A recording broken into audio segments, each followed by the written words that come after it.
What's up, Ragin Nation? How's it going? This is Alex Yoon. You're watching a Ragin Ronin review. Got a review for you. Last weekend, I saw Bad Boys for Life, the third installment in the Bad Boys franchise, which was first started and directed by Michael Bay as his very first film as a big screen director, after directing music videos and commercials. And the first one was a huge success. 1995 made Will Smith an action star, and it made a really great comedy action duo from Will Smith and Martin Lawrence. And then in 2003, they came out with Bad Boys 2, which was also a very successful film. But then Sony Pictures was having a hard time getting Bad Boys 3 off the ground for many years. Think about it. Bad Boys 2 came out in 2003. 17 years later now, we have Bad Boys for Life. Michael Bay not attached or even producing. It is these two new directors from Belgium, Adil El Arbi and Bilal Fallah. All right, and I've never seen any of their work, and I was very skeptical about them taking on this film. But let me tell you something. They have just made the best film in the entire trilogy. I'm serious. I'm going to boldly say that this is the best film in the Bad Boys trilogy. It is now a trilogy. No Michael Bay. Isn't it funny how when Michael Bay leaves a franchise, the franchise suddenly has a better film?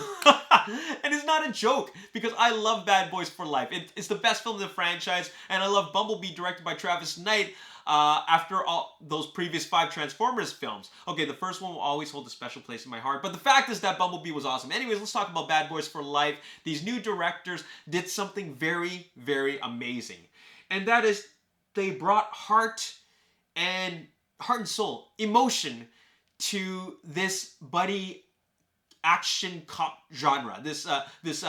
Buddy cop action comedy film. The first one was great. It solidified Will Smith and Martin Lawrence as this really great duo that worked really well together, and they got great chemistry. And then it took us like 8 years before we'd have a second one, and then Michael Bay directed that one, but it was too much, I would like to say, excess. It just never ended.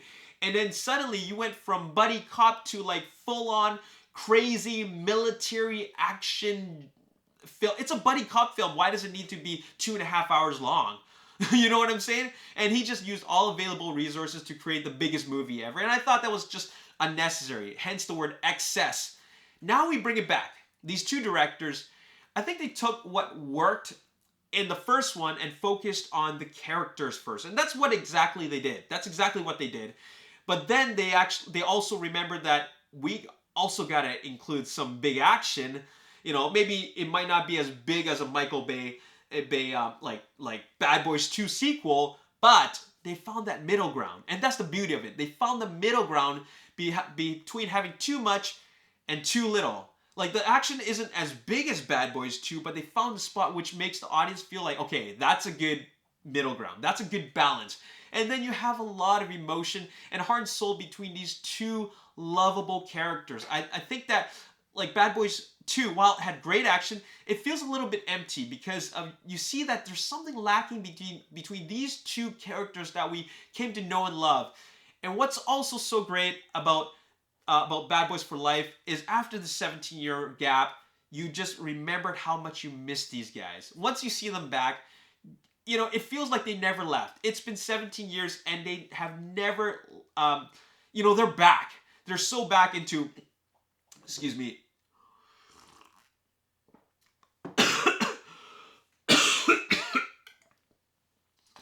excuse me, something in my throat. They're back where they started. You know, you think that after 17 years, there'd be this challenge of them getting back into the groove. This is all familiar territory to them, and it just feels really great. So the nostalgia is there. Heck, I got goosebumps when they played the original music, which I felt that the second one was kind of lacking. It just felt that it went onto this new space of being too stylish. But the beauty of the first one was that it was just such a simple, low-budget film, which worked because there was a great amount of action, but it was the two guys, the two leads, that made this film work. There was so much charisma between them. And this one really, really got that heart. I never thought that I would find myself getting teary-eyed in a Bad Boys film. But, you know, these directors, they really found that balance. And that balance was really, really important.